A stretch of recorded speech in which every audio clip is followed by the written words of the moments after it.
we may have to go through each of the sections, that is important sections, one after the other, slowly and meticulously. As usual, I have some case laws. Mostly, I have taken case laws of recent publications, that is in the year 2020 itself. This act contains 8 chapters. We all know this act can be divided into 2 major divisions. One, with respect to definitions and principles. We will go through lots of doctrines. Doctrine of resplendence, doctrine of part performance, doctrine of accumulation, etc.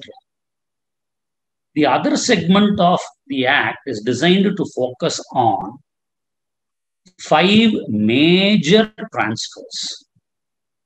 That is, sale, mortgage, lease, exchange, and gift. The second portion of the act, commencing from section 54 onwards, it deals only with 5 major areas. That is sale, mortgage, lease, exchange, and gift. The first portion of the act deals with various principles. It touches upon the ingredients of the Contract Act. It also touches upon the moral conduct of a person. It touches upon the justice, equity, and good conscience. How the courts have to go. What are all the parameters the courts have to see before ascertaining the rights of the party. For example, a person without bona fide is coming to court. For example, a person knowingly does some act, wantonly does some act, encumbers a property wantonly, creates a right over another right, disturbs the right of the person, all by conduct. All these aspects are dealt before, that is from 1 to 53 sections, principles. The rest of the sections deals with the major act.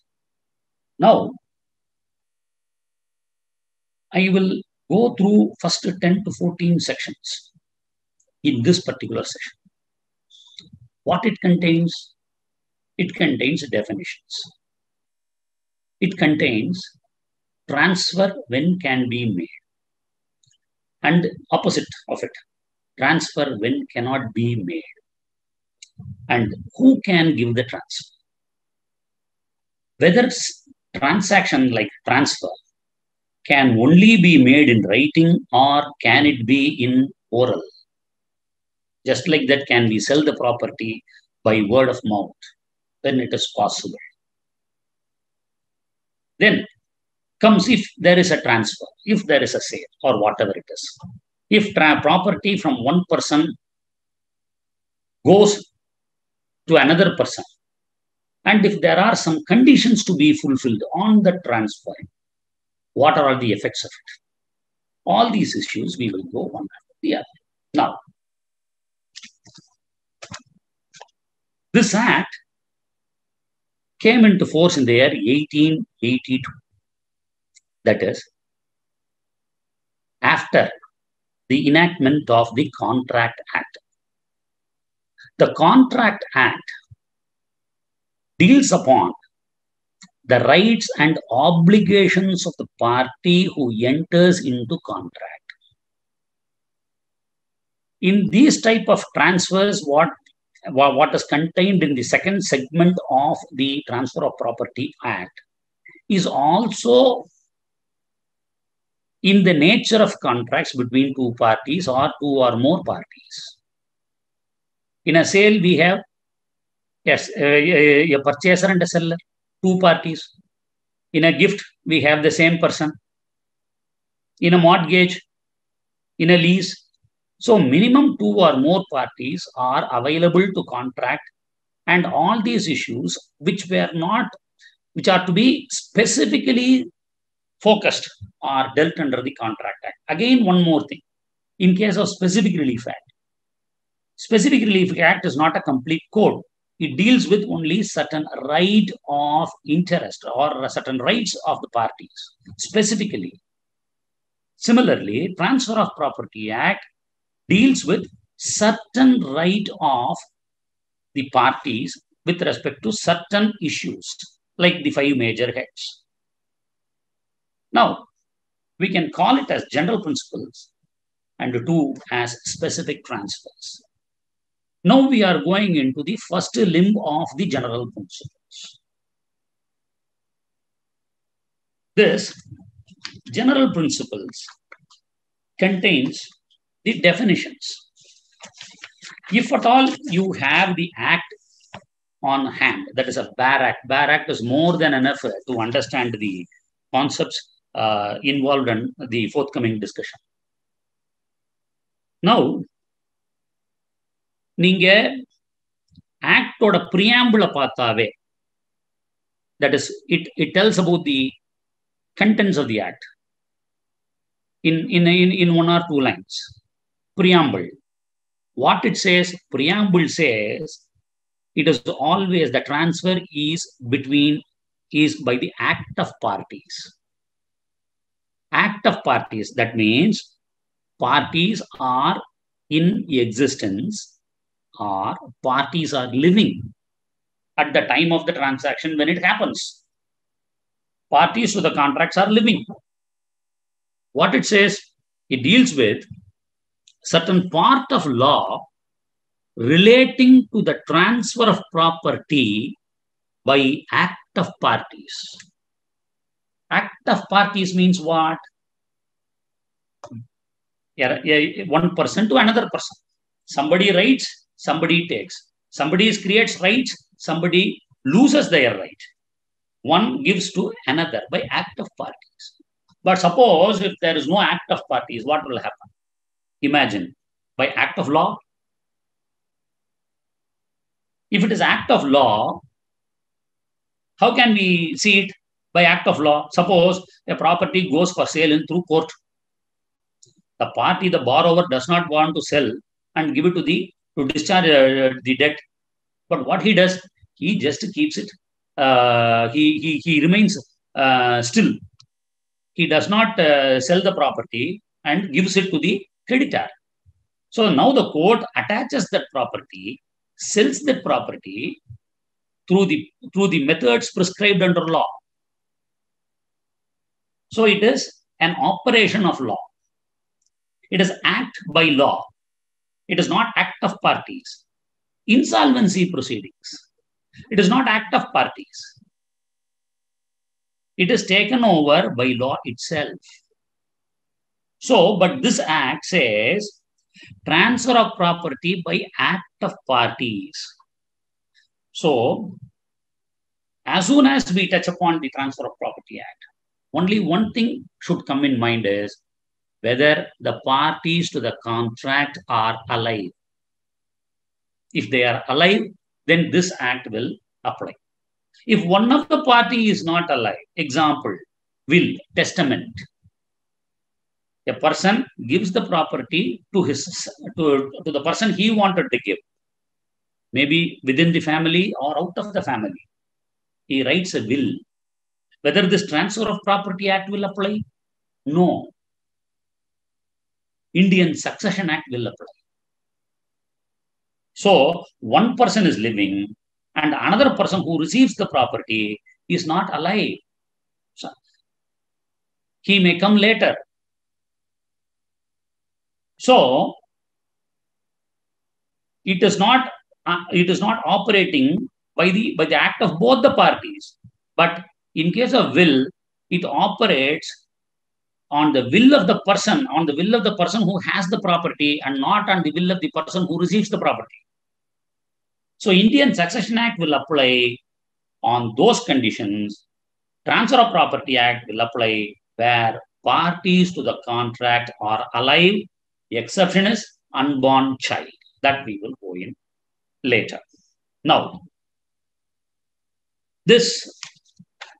so far as this act is concerned, there is a specific clause as how we see in Evidence Act. Certain aspects would have been dealt with under the Evidence Act, like presumption, may presume, shall presume, what do you mean by proof, and etc. Now here, similarly, in the Transfer of Property Act, we have some definitions. All these definitions are brought in under Section 3 of the Transfer of Property Act. What it deals? It deals with immovable property. It deals with instrument, attestation, registered, attached to earth, actionable claim, and a person is said to have notice. These concepts, Section 3 deals with these concepts. Now, one another aspect that I wanted to tell you. In case of immovable properties, Section 3, the first limb of Section 3, it says about immovable property. What is immovable property? Immovable property is defined in only one sentence. They don't say, under this act, they don't say what is immovable property, but they say what is not immovable property. It says, immovable property does not include standing timber, growing crops, or grass. That is it. Standing timber, growing crop, or grass. Excluding this, the Act says things are immovable. It does not include. Of course, we may have to see if one property can be lifted and moved easily, that becomes a movable property, like chair, table, mobile phones, laptops, etc. If some of the property cannot be lifted except by Hanuman, are immovable properties. Land and building, we cannot lift it. Mountains, we cannot lift it by human efforts. They are all immovable properties. But so far as going into the provisions of the Act is concerned, we may have to see what is immovable property. We have three definitions. One, under the Transfer of Property Act, that is what now I have read it. Two, under the Registration Act. What does the Registration Act says about immovable property? And three, under the General Clauses Act 1897. See, we may have to see three acts to know the definition of the term immovable property. When we see the Transfer of Property Act, it just says standing timber, growing crops, and grass. It excludes all these things alone. What is standing timber? Trees used for building. Reapers, standing timber. Growing crops. What is growing crop? Vegetables. Vegetables. All these things are crops, rice, paddy, which you can pluck it. They are all not immovable properties. Grass, pull, grass. It is not an immovable property. Now, what is the definition given under the General Clauses Act? We may have to see that, because that is a wider definition. What we could not take it from Transfer of Property Act, we may have to rely on the General Clauses Act and the Registration Act. What the General Clauses Act says, it is an inclusive definition. It says immovable property shall include land and benefits arising out of land and things attached to earth or permanently fastened to anything attached to earth. So it contains four possibilities, four factors. Land, benefit arising out of land. See, in a land, we cultivate, one aspect. In a land, we build and lease the property. Benefits we arising out of the land by renting it out. It is leasehold of agricultural property or leasing buildings. Benefits arising out of land. 3. We have the right to rent, collect tax, or use the property in such a manner like you can convert it as car parking area. You are using the property. Benefit arising out of that land. Enter into license, contracting licenses. Benefit arising out of land. Then land, benefit arising out of land. Things attached to the earth. Things attached to the earth. Things attached to the earth means it is rooted to the earth. Trees, rooted to the earth.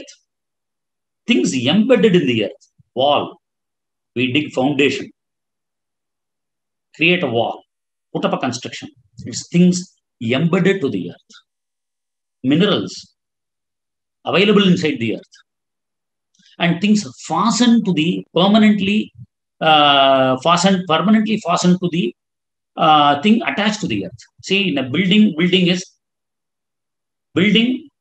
is attached to the earth. Now, we in the building we have walls, we have windows, fixtures, furnitures, etc. All those things are fastened to the things attached to the earth. So when you sell a property, including the fixtures, all are to be counted as immovable properties.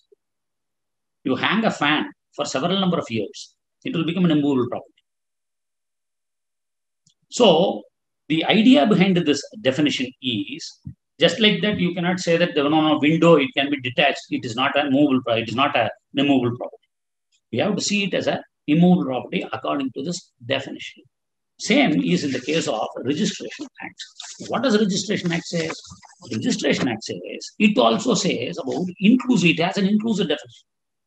It says, immovable property includes land, buildings, hereditary allowances, right of way, lights, fisheries, ferries, and other benefits arising out of land. Colon. We have lots of canals. Given in the government gives license to catch fish. Can we say it as a movable property? No, it is an immovable property. So we have to see all these definitions put together. That is under the Transfer of Property Act, under the General Clauses Act, and under the Registration Act, and come out with a clear idea as to whether it is a movable property or an immovable property. One aspect I just wanted to point out.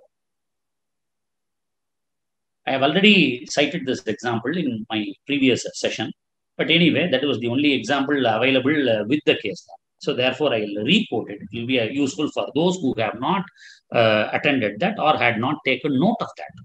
One, you take the case of a windmill. What happens to the windmill? Windmill is erected. Windmill is erected on the land. It is in giant size. It will be attached to the earth forever until it is detached. It will be yearning. Now, what did you call it? You call it whether it is as a movable property or as an immovable property. A windmill standing on the land. Now, what happened? In the case of just to note the citation, 2018 5 CTC, 2018 5 CTC 201, 2018 5 CTC 201 Division Bench, IG registration versus Sri Velayudham Spinning Mills, IG registration versus Sri Velayudham Spinning Mills. See, in the case, the party purchases 4 windmills. They purchased 4 windmills. They wanted to register it. When sub-registrar says, no, you have to pay the value of the windmill. The party claims, no, it is a movable property. Sub-registrar asks for excess stamp duty. He treats it as an immovable property. So what happened? Sub-registrar rejects it. It comes to the High Court.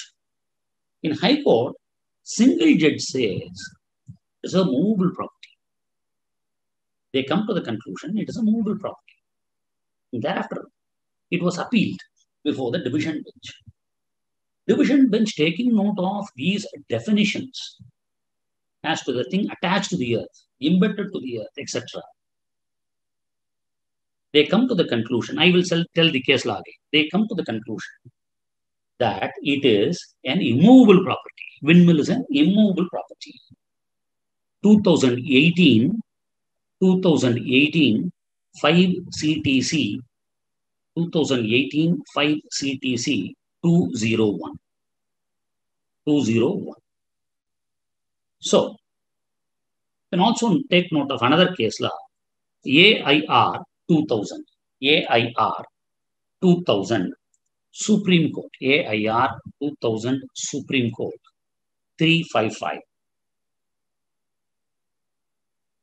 Duncan Industries case. Duncan Industries versus State of Duncan Industries case. It says when the machinery can be treated as a movable or an immovable property. The court said, you see the intention of the party. See the intention of the party. What is the intention? If it is going to be attached to the earth or embedded to the earth for a long number of years, then it is an immovable property. Now, another case law. AIR, another case law. AIR 1977. AIR 1977 Supreme Court 2149. 2149. Bihar Eastern Gangetic Fishermen Cooperative Society. Bihar Eastern Gangetic Fishermen Cooperative Society versus Shipahi Singh. சிங்கு பேரெல்லாம் கொஞ்சம் கஷ்டமா இருக்கு சொல்றதுக்கு. அவ்வளவு முடிஞ்சதை நான் சொல்றேன், just note பண்ணி. சிபாஹி சிங். இதுல what they say, lease of fishery more than 1 year. Lease of fishery more than 1 year is an immovable property. So registration is compulsory. So now we have to, in totality of the circumstances, have to see what is movable property and what is immovable property. So movable property means only standing timber, growing crop, not other things. Exactly. Now, what will happen to a property of a partnership firm? Now, it is a property of a partnership firm. A building. A partner purchases the building in the name of the firm. Or a partner brings a building, an immovable property, as the capital of the firm.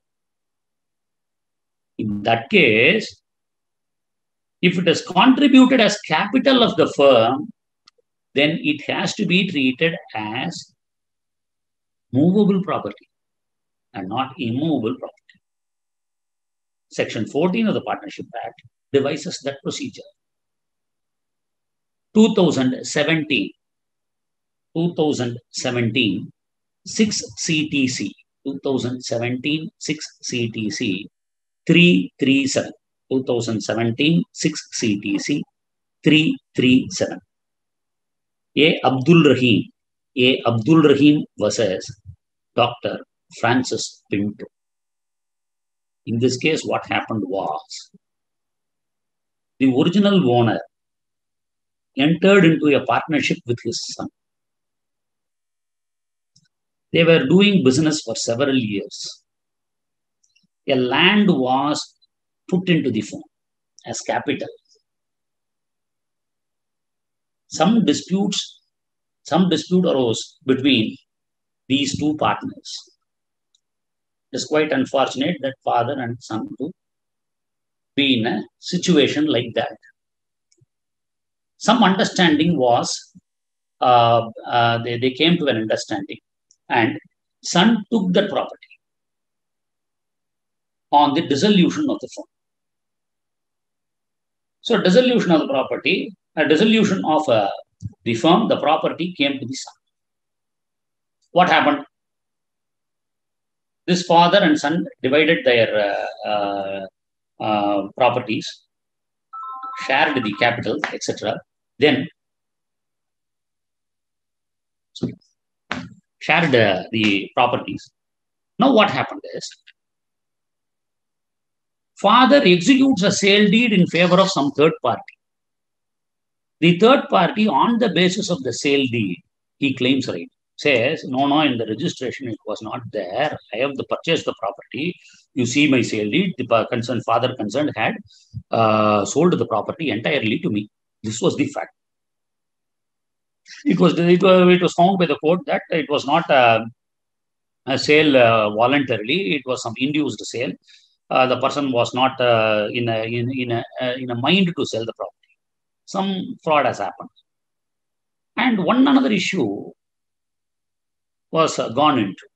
That is, whether the property of the firm is a movable property or an immovable. In this case, it was decided that the property of the firm being plowed into the firm is to be treated as movable property and does not require registration. So we have to see what is the character of the property. Cannot simply say that a building is an immovable property. In general parlance, we can say, but if it doesn't with the firm, then we cannot say so. Now,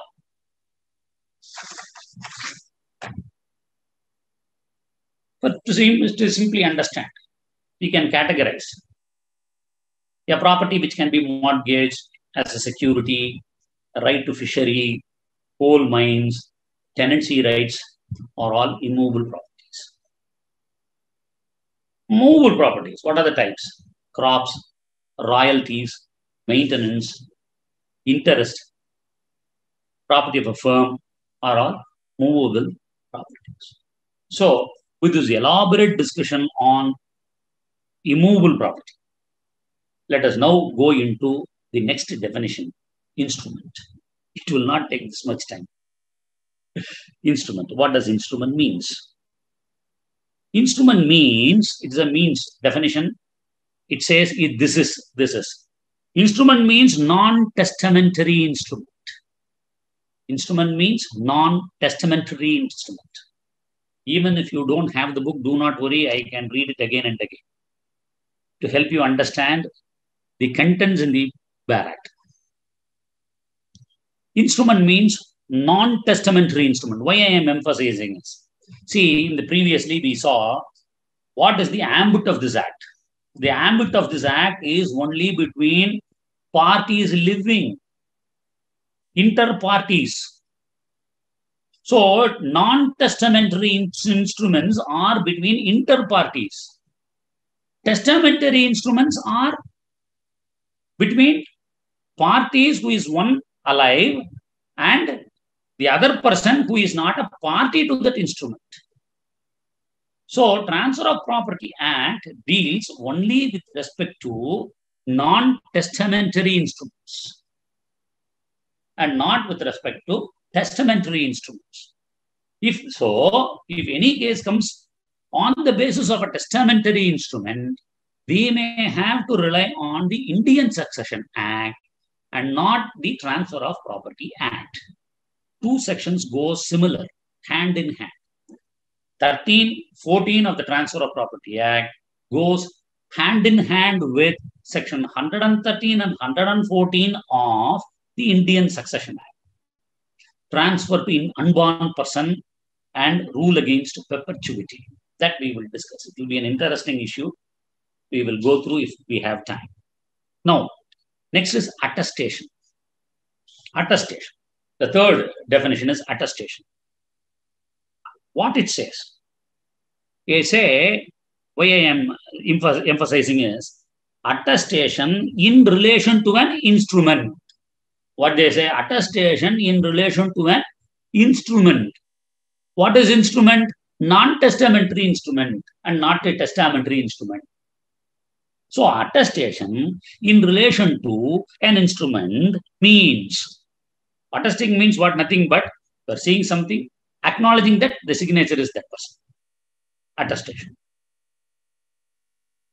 So attestation is in relation to instrument means what?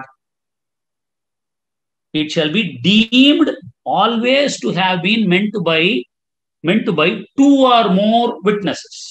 So in any attestations, we need minimum two, or there can be more witnesses. So minimum, that is why in all sale deeds, gifts, or in anything for that matter, we have minimum two witnesses. Two or more witnesses, each of whom has seen the executant sign. See, I am emphasizing on this particular provision for two reasons. One, we will also know what is meant under the Transfer of Property Act, and also will have a better understanding to deal with cases coming under the testaments, that is will. இங்க இருக்கிற அட்டஸ்டேஷனும் அங்க இருக்கிற அட்டஸ்டேஷனும் ஒண்ணுதான். Section 63C of the Indian Succession Act and in the section 3 of the Transfer of Property Act goes hand in hand with each other. பாருங்க. So I will just tell the ingredients and then I will read the section for your better understanding. One, what it says, two witnesses to be there. Secondly, the witnesses must see the person, that is the executant, sign, or hear that it is his signature. அப்பா நான் தான் கையெழுத்து போட்டேன்னு அவராவது சொல்லலாம். Here, அவர் அந்த சமயத்தில் கையெழுத்து போடலன்னா பரவாயில்ல. It is not necessary that he should have signed in the presence of the witness, but they must have to take the acknowledgement of the executant, or must take the acknowledgement that it is his mark or on his directions. Only then we can fit in this definition to section 3. And each of the witness need not come at the same time. They can come at different time. They can sign it different. We will read for the purpose of our understanding. Attested in relation to an instrument means and shall be deemed always to have meant. And is deemed and always it is meant only like that. They say attestation na adha. Deemed and always to have meant attested by two or more witnesses. 1. 2. Each of whom has seen the executant sign.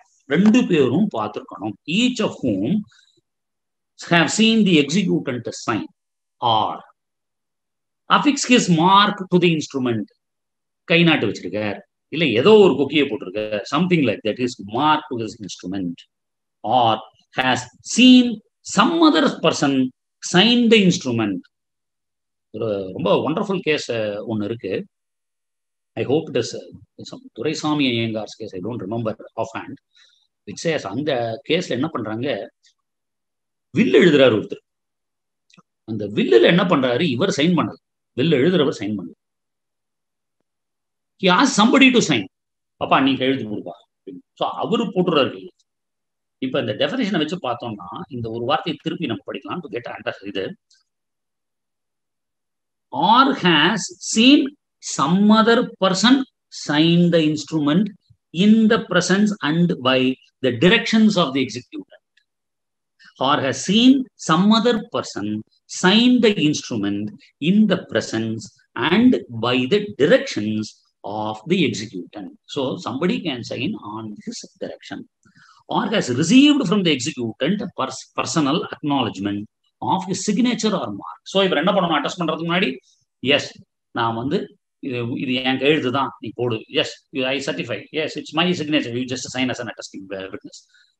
That if that acknowledgement he takes, then he can sign, or of the signature of such other person, and each of whom has signed the instrument in the presence of the executant. So both must have to, the ingredient is both must have to sign in the presence of the executant.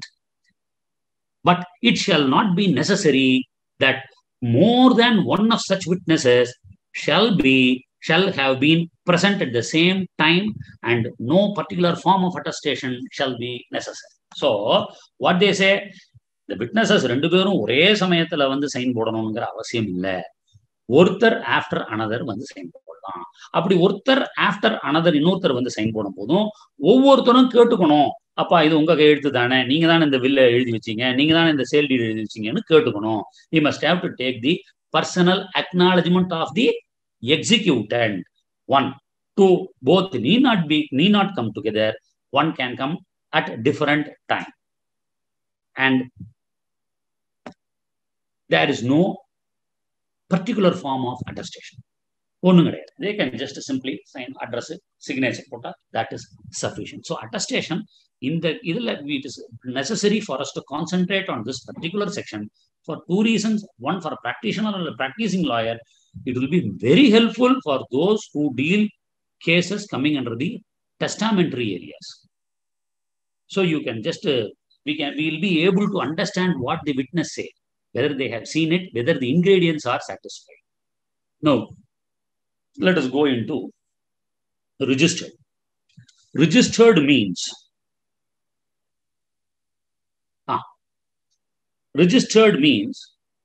registered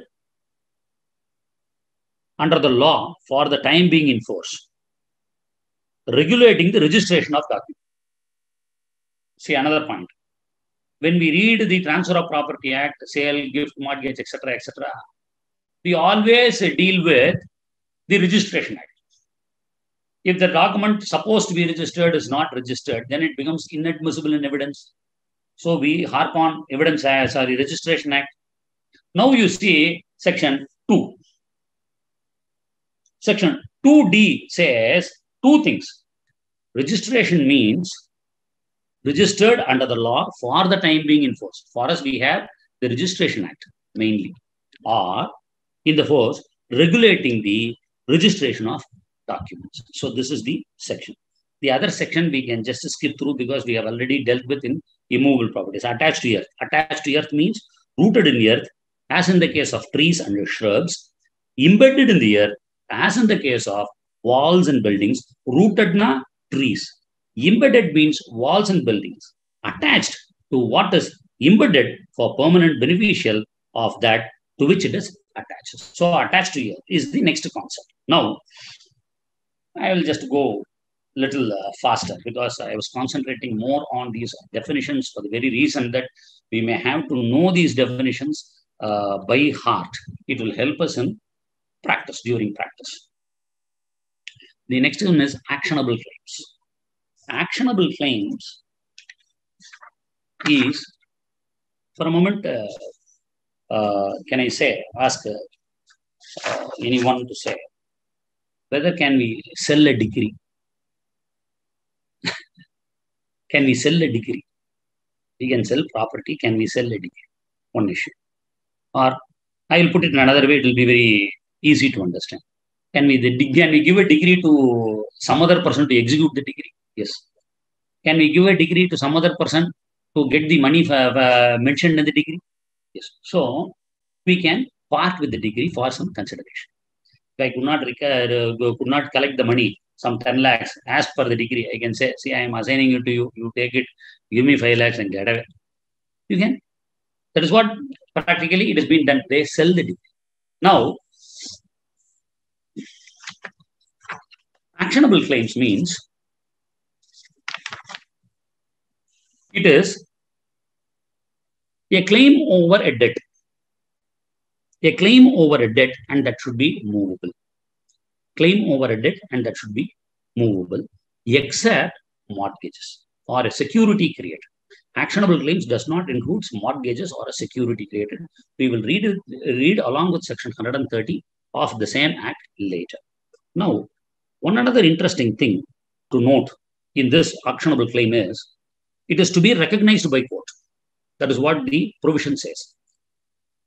Claim any beneficial interest in the movable property not in possession, either actual or constructive, which the civil court recognizes as affording grounds for relief. This can be existent, accruing, conditional, or contingent. All aspects we can transfer the actionable claim to other. It can be conditional or contingent, accruing or existent. This is the way it has to be. Now, let us go into another aspect, notice. notice. Notice 9. What do you mean by notice? Notice is making something known. Courtla we are filing a case.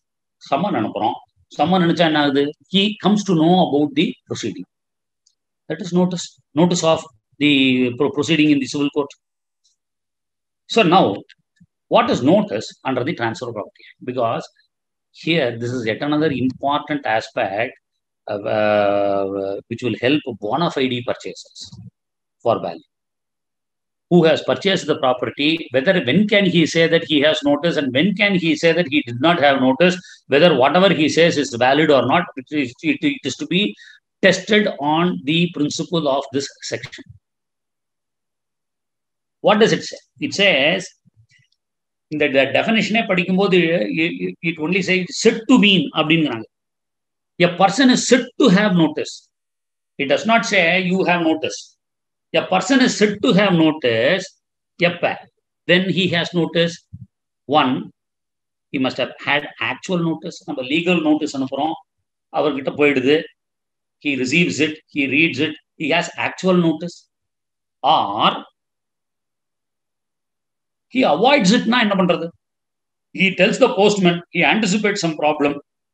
He anticipates a notice, but he tells the postman, no, you don't deliver it to me. So that I can feign ignorance. I can say, no notice was issued to me. That is also possible. So that is why this definition has been carved out in such a manner. It begins with the statement, a person is said to have notice. He is said to have notice when he has actual notice, or deemed notice, or constructive notice. In any way it can come. We will deal with these things one after the other. A person is said to have notice of a fact. ஒரு விஷயம், a fact. ஒரு விஷயம் அவருக்கு தெரிஞ்சிருக்குங்கிறது உண்மைனா எப்ப தெரிஞ்சிருக்கலாம்? Of a fact when he actually knows. When he actually knows the fact. Or when but for willful abstention. But for willful abstention. வேணும்னே அங்க வேணும்னே வீட்டை காலி பண்ணி ஓடி போயிடுறது. வேணும்னே வீட்டை பூட்டிட்டு ஓடி போயிடுறது ஒரு 10 நாளைக்கு. சரி தெரியாதே. See, willfully you are absenting yourself. You don't want to do it. You want to avoid. Then also it means actual notice. Then also it means notice. Willful abstention from inquiry or search. If you keep the door locked and go, somebody tells you, no, the postman has come, registered post has come, or by some inquiry you could make it up, still the party does not want to take notice of it, then it is deemed notice, which he ought to have made, or gross negligence, he would have known it. He would have known it. This is very interesting. In the sale, the specific performance suits. Sale transactions. Settlement, ஒருத்தருக்கு தெரியாது, ஒருத்தர் எழுதி வச்சிருது. திருப்பி settlement திருப்பி cancel பண்றது. இந்த ரகளைக்கெல்லாம் ஒரே ஒரு solution, notice. When you can say that you are a bona fide purchase. When you cannot say so. All that are coming in the forthcoming explanations. So, we could understand 3 things. Very interestingly, 1, actual notice of a fact. 2, but for willful abstention. But for willful abstention, from an inquiry or a search, or by gross negligence. Or by gross negligence, நீங்க கேட்டிருந்தா சொல்லிருப்போம். அல்ல அந்த இடத்துல இருந்திருந்தா கிடைச்சிடும். அந்த மாதிரி ஒரு ரொம்ப lethargic. You just don't want to do it. You are neglecting it. Then you are said to have notice. This section contains different types of explanations. Explanation 1, 2, 3 ன்னு சொல்றாங்க. அந்த ஒவ்வொரு எக்ஸ்பிளனேஷன் எப்படி டீல் பண்றாங்க அப்படின்னு பார்த்தா, ஒவ்வொரு எக்ஸ்பிளனேஷன் ஒவ்வொன்றும் டீல் பண்ணுது. ஒரு எக்ஸ்பிளனேஷன் என்ன சொல்லுது? ரிஜிஸ்ட்ரேஷன் ஆஸ்பெக்ட பத்தி ஒரு இஷ்யூ டீல் பண்றது. ரெண்டாவது explanation, the second explanation says about possession. Example, ஒரு லேண்ட் ப்ராப்பர்ட்டி வாங்க போறீங்க, அந்த லேண்டு தான் இருந்தது, இல்ல அங்க ஒரு பில்டிங் இருந்தது, பார்த்தா தெரியுது ஓனரை தவிர வேற யாரெல்லாம் இருக்கிற மாதிரி தெரியுது. So you would see it. Possession, notice of possession. Second explanation. Third, Agency, notice through agent. This is also a notice. That we will go through just one after the other. Now, in the explanation, they use the word deemed notice. First, actual definition, they say what is notice or could have been a notice, ought to have had notice of it. One. But in explanation, even if you did not have actual notice, you are deemed to have notice of certain fact. What is the certain fact? You take the case. Sale deed a property has been sold. If the person again sells the same property to somebody, can a person sell the same property to somebody? Cannot. But the purchaser, what he should have done it? He should have taken the encumbrance certificates to know whether at the time of sale or at the time of transfer or at the time of conveyance, the property was in the hands of the purchaser, the vendor, the seller. If he would have taken an attempt to go and find out in the sub-registrar office, he would have known it. So the explanation says, just because of that fault, we can presume that you are deemed to have notice of it. You are deemed to have notice of it. உனக்கு notice இருந்தார் போல பாவிக்கப்படும். Notice உனக்கு தெரியும்னு நாங்க எடுத்துக்கலாம். So the second person who again purchases the property cannot say, no, எனக்கு தெரியவே தெரியாது.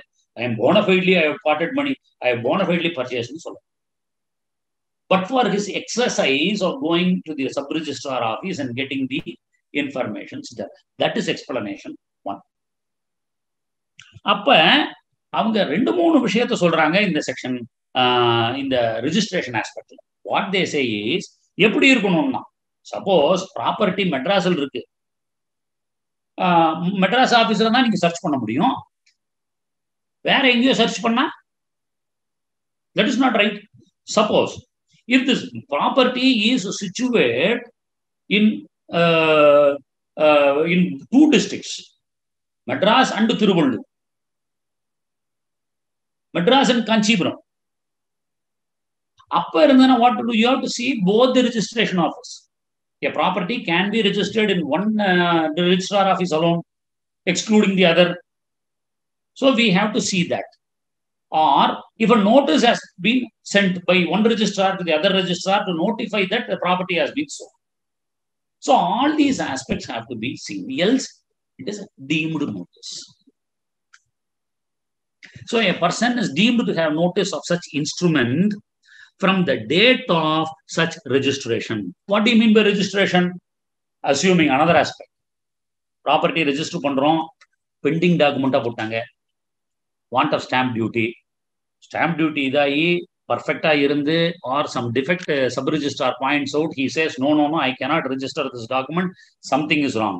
He refuses to register that document. What will happen? Can you call it a registration? No. எந்த டாக்குமெண்ட் நம்ம அன்னைக்கு ரெஜிஸ்ட்ரேஷன் ஆக்ட் நம்ம பார்க்கும்போது what we saw, registration அப்படின்னு registrar must have to put a seal on it. If the seal has been put, then it is registration. Until then, it is deemed that the document is not registered, and the subsequent person who enters into the transaction with respect to the same property can say, no, this section will not apply to me because it has not been registered. Only if it is registered, that will reflect in the encumbrance certificate. Only thereafter the person will set to have notice of that fact.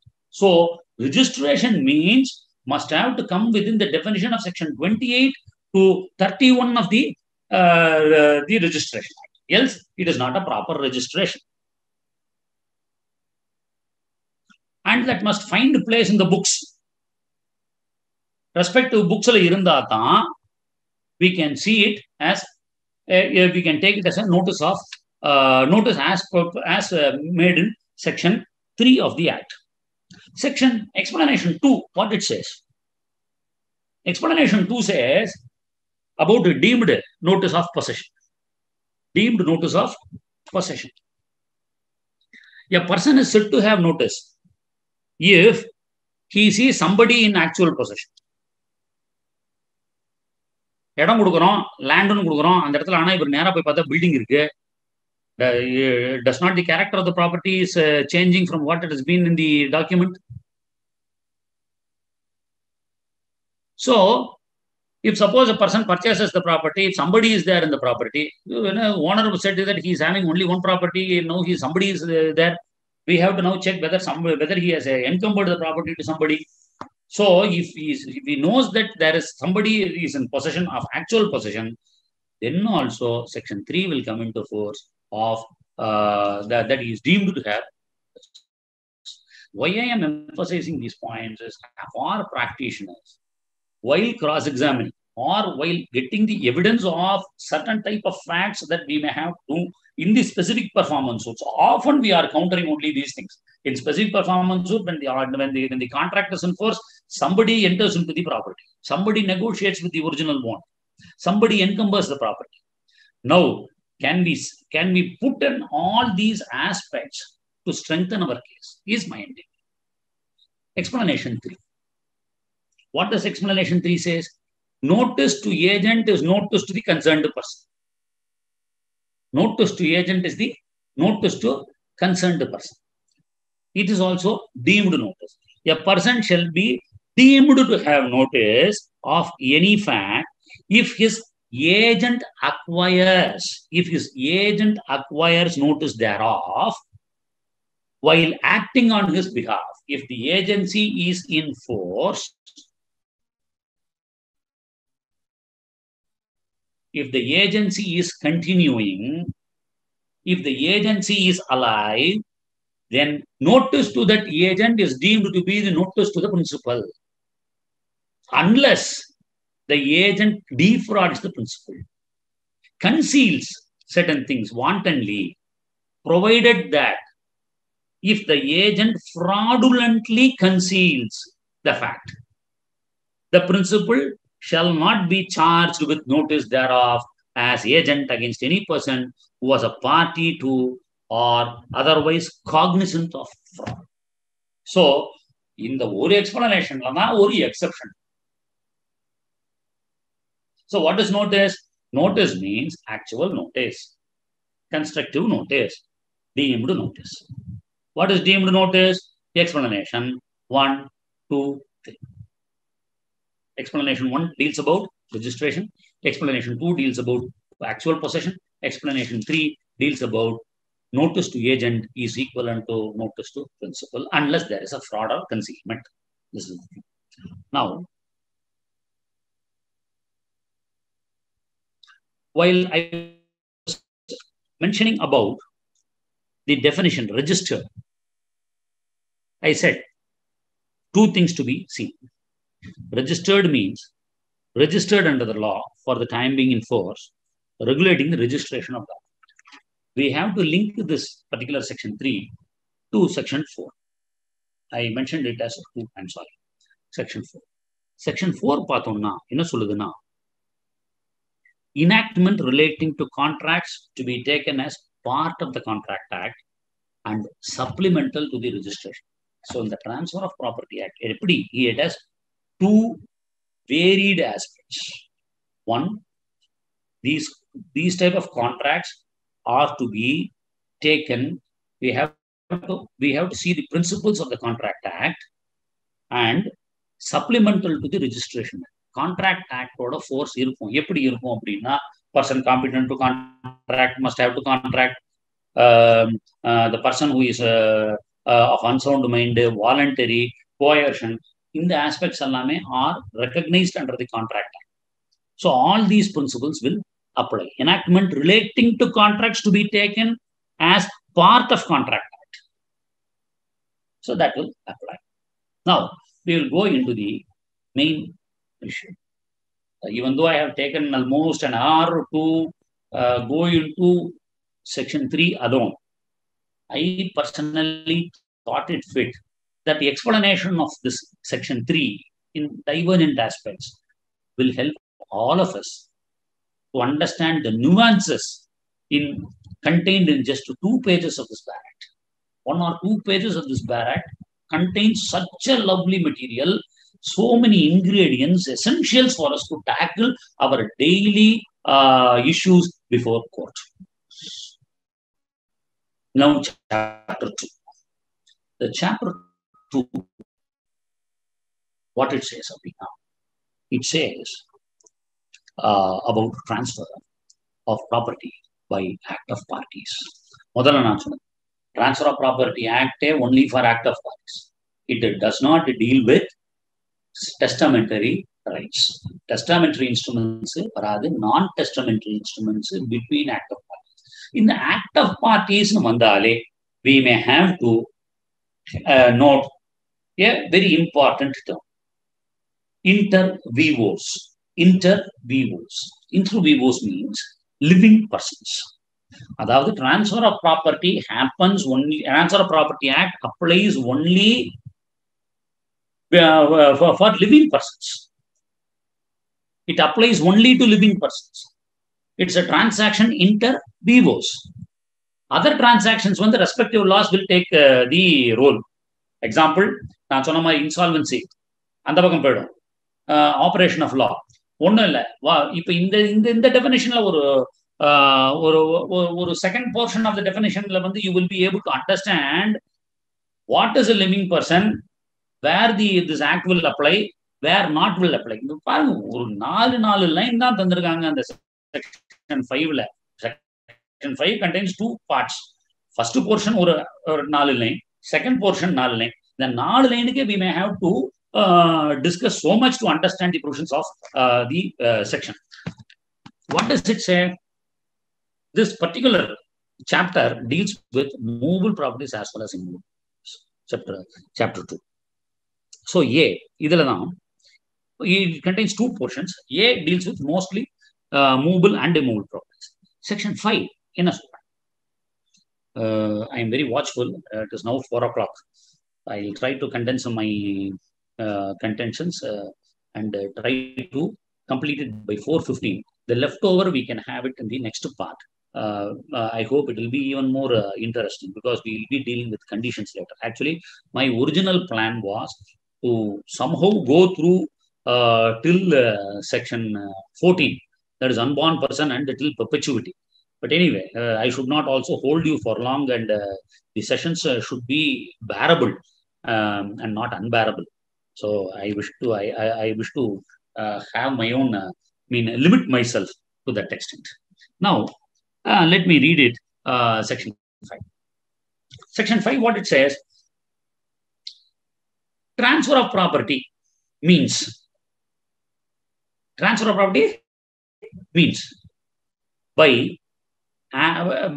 means an act by which a living person conveys property. Interesting, you see. A living person conveys property. So, the transferor must be living. The transferor must be living. Villana, இந்த பையனுக்கு வரும்போது அவர் செத்து இருப்பார். He would have. So, the situation is different. So, it means act by which a living person conveys property. So, you must have to see that vendor, இவங்கெல்லாம் கையெழுத்து போட்ட அன்னைக்கு உயிரோட இருந்திருக்காங்களா, லீஸ் நடந்த அன்னைக்கு உயிரோட இருந்திருக்காங்களா, ஒரு கிஃப்ட் நடந்த அன்னைக்கு உண்மையாவே உயிரோட இருந்திருக்காங்களா, ஒரு மார்ட்கேஜ் பண்ணும்போது உண்மையாவே உயிரோட இருந்திருக்காங்களா, எக்ஸ்சேஞ்ச் ஆஃப் டிரான்சாக்ஷன் இருக்கும்போது உண்மையாவே உயிரோட இருந்திருக்காரா, இல்லைன்னா போச்சு. So person cannot say. So section 5ல பாருங்க, an act by which a living person conveys property in present or future. அதாவது ஃபியூச்சர் ப்ராப்பர்ட்டியை கன்வே பண்றது இல்லை, just to make it. He is not conveying a future property. நாளைக்கு வாங்க போற property இன்னைக்கு விற்க முடியாது. He conveys property in present or in future. அதாவது என்னன்னா, he conveys today itself. For example, sale deed. இந்த வச்சுக்கோ, 10 lakhs, come on, give check, take property.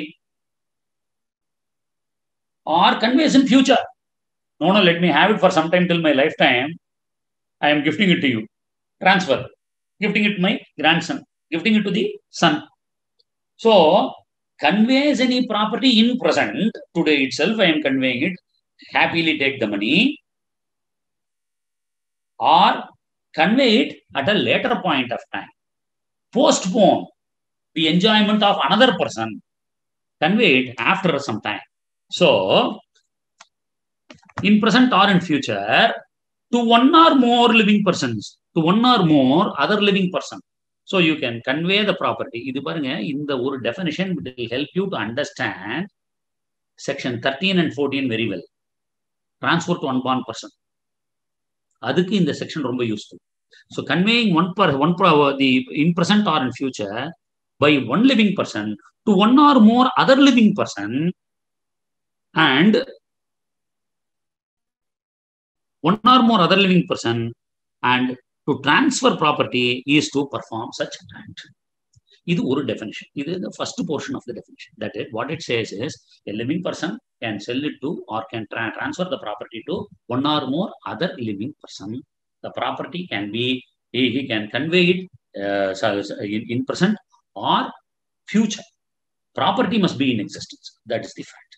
So transfer, gift பார்க்கும்போது, dealing like gift, when we dealt with the gift, we saw person voluntary transfer of a property in existence.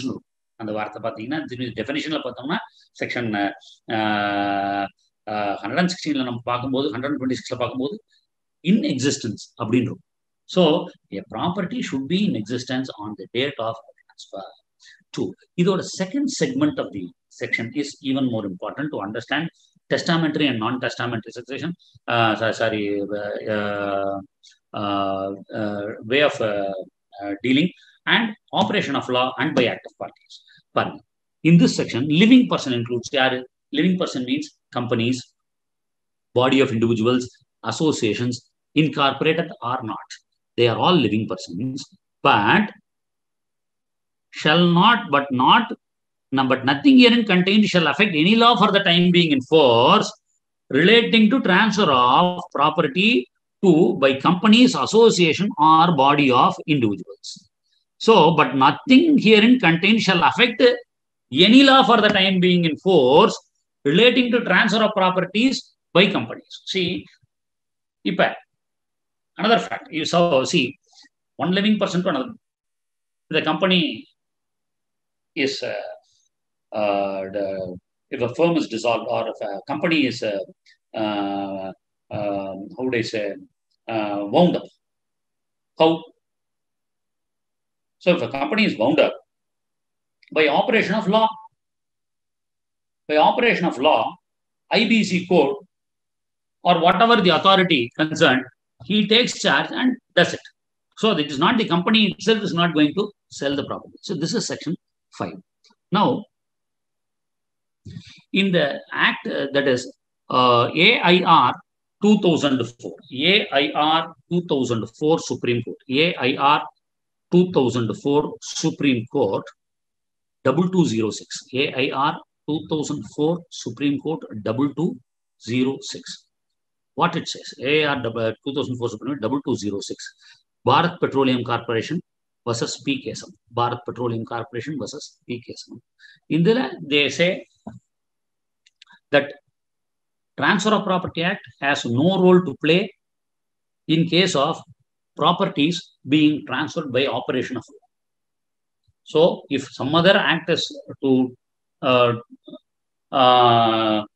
will take its upper hand, then Transfer of Property Act automatically will not apply. So, if any other law for the time being in force comes into play, then this will go away. So, this is with respect to section 5.